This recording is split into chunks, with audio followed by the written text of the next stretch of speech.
अभी पिछले महीने मेरे एक मित्र ने अपने घर की अलमारी को साफ करते हुए देखा कि उसकी अलमारी में लड्डू गोपाल जी की कुछ पुरानी पोशाकें रखी हुई हैं, जिनके रंग इतने उड़ चुके थे और फीके हो चुके थे, मानो कि अब खुद वो हाथ जोड़ के बोल रही हूँ, हमें आराम दे दो। उसने सोचा कि क्यों ना मैं ये पोशाकें रद्दी वाले को दे दूं।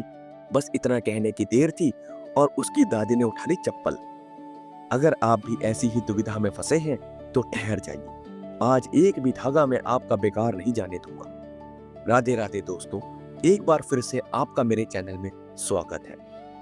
नए जन्माष्टमी पर वो पीली पीताम्बरी, फिर बसंत में नीली राजस्थानी, हर पोशाक के साथ एक याद जुड़ी है। समय के साथ रंग फीके पड़ जाते हैं, गोटा उखड़ता है, मन होता है कि अब इन्हें बंद कर दूं, लेकिन दिल है जो मानता ही नहीं, क्योंकि ये तो कपड़े नहीं, कहना संग बिताए लम्हों की डायरी है। शास्त्र कहते हैं भगवान को फटे मैले वस्त्र पहनाना बिल्कुल उचित नहीं होता, तो क्या करें। आज तरीका बताएंगे 3, 2 धार्मिक, साफ सुथरी और रीयूज आइडिया, जिससे ना पाप लगे, ना धरती को चोट और यादें भी सलामत रहे। पहले बात करते हैं उन गलतियों की जो भक्त अक्सर करते हैं। कबाड़ी को बेच देना, अरे कौन देख रहा है सोचकर पुराने कपड़े कबाड़ी के हाथ में दे देते हैं। और शास्त्र साफ कहता है कि भगवान का एक भी वस्त्र व्यापारिक हाथों में नहीं जाना चाहिए। कूड़ेदान में डालना, सड़क पर या डस्टबिन में फेंकना तो सबसे बड़ी भूल होती है, भूले से भी ये मत कीजिएगा। माचिस से जलाना, रासायनिक कपड़े जलने से धुआं धुआं, प्रदूषण और मर्यादा दोनों टूट जाते हैं। अब बात करते हैं पहली विधि की, जिसका नाम है भूमि विसर्जन। हर कोई गंगा किनारे नहीं जाता, तो घर की मिट्टी को ही मिनी तीर्थ मान लीजिए। चयन कीजिए एक ऐसे साफ कोने का जो आंगन में दिए जलाने वाली जगह या बालकनी का गमला हो, और चुनिए कोई शुभ सा दिन, जन्माष्टमी के बाद कोई सोमवार या गुरुवार। हल्के गुनगुने पानी से कपड़े धोएं, ना डिटर्जेंट ना फैब्रिक सॉफ्टनर, बस थोड़ी सी धूप और सुगंध। तुलसी, गंगा जल, चंदन रखें और धीमे से कहें, हे गोविंद, आपकी सेवा से मुक्त ये वस्त्र अब मिट्टी में विलीन हो जाए। गमले में 4 से 5 इंच गड्ढा करें, पोशाक मोड़ कर रखें, ऊपर से मिट्टी ढक दें, फिर एक छोटा पौधा तुलसी, गिलोय या गुलाब लगा दें।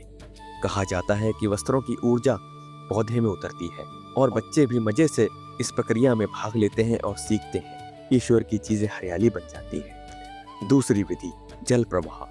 अगर नदी किनारे रहते हैं तो यह विधि सबसे प्रभावकारी मानी गई है। पोशाकें कपड़े की थैली में बांधे, प्लास्टिक में कभी नहीं। साथ में 1 नारियल, 5 तुलसी पत्तियां, चम्मच भर गंगा जल। धीमे बहाव वाले हिस्से में खड़े हो जाएं, श्रद्धा से कहें, जैसे ये वस्त्र जल में मिले वैसे ही मेरे अहंकार भी बह जाए। थैली को धीरे से छोड़ दें और पीछे मुड़कर तो बिल्कुल ना देखें, क्योंकि यही नियम है। गंगा जल मिले तो बात बन जाए, नहीं तो किसी स्वच्छ नदी या तालाब से भी काम चल जाएगा। अब बात करते हैं तीसरे आइडिया की, रीयूज आइडिया, और वो भी बिना पाप के। दादी नानी कहती है रंग थोड़ा उड़ा तो क्या हुआ, कपड़ा अभी ठीक है। तो तीसरा रास्ता है रीयूज, पर सम्मान बरकरार रहता है। पोशाक का सबसे मजबूत हिस्सा 6 बाय 6 इंच टुकड़ों में काटें। सूखे भूसे की पोटली बनाकर उसे कपड़े में लपेटें। इको कुशन तैयार। बचे गोटे लैस से फूलदार किनारा, यही कुशन अब लड्डू गोपाल के तकिए के नीचे। जरदोज वाली पोशाक को बिना काटे तकिए पर चढ़ा दें। हर सुबह याद आएगी, यही पोशाक थी जब कान्हा ने पहली मटकी फोड़ी थी। चल, चोली दुपट्टे के छोटे टुकड़ों से फूलदान कवर सिल दें। मेहमान पूछेंगे क्या मंदिर से लाए हो, और आपकी मुस्कान ही बस जवाब दे देगी। वीडियो अच्छा लग रहा हो तो कमेंट में राधे राधे लिखिए और बताइए कितनी पोशाकें जमा है आपके पास। हमारी टीम आपको पर्सनल टिप्स भी देगी। अब आता है मन में सबसे बड़ा सवाल कि ये सब करके मुझे क्या मिलेगा। शास्त्र कहते हैं सम्मान से निपटाने से घर में नकारात्मकता घटती है। मिट्टी या जल में समर्पित ऊर्जा हरियाली या शांति बनकर लौटती है, और बच्चे इन सब चीजों से सीखते हैं कि ईश्वर की चीजें नया जीवन पाती हैं, कूड़ा नहीं बनती। असली किस्सा तो ये है कि एक बार अनिल भाई ने गमले में पीली पोशाक दबा तुलसी लगा दी थी। 45 दिनों में तुलसी इतनी फूली कि पड़ोसी पूछते कौन सा खाद डाला है। अनिल भाई मुस्कुराते और बोलते खाद नहीं, बस प्रभु की कृपा है।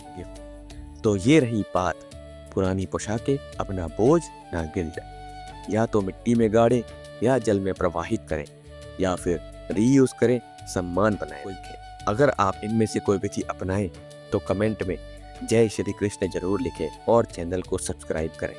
अंत में बस, जो कुछ भी आप ईश्वर को दें वह 10 गुना लौटता है।